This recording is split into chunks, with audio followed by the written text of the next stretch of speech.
Hello guys, in this video I'm going to show you where to find the frequently asked questions on the Clip Studio Paint application. But first of all, I just want to mention, please don't forget to subscribe to our channel, because at 100,000 subscribers we are going to show you our YouTube revenue statistics and growth strategy, how to make money online. So let's jump into it. First of all, open the application on your device.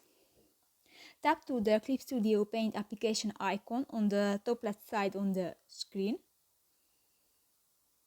and click to the Clip Studio Ask button on the left side on the screen.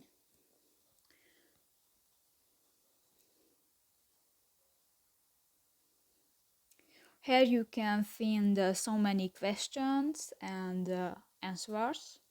This is the new question section, unanswered questions, and global questions. So that's pretty much it for this video, guys. See you in the next one. Bye bye.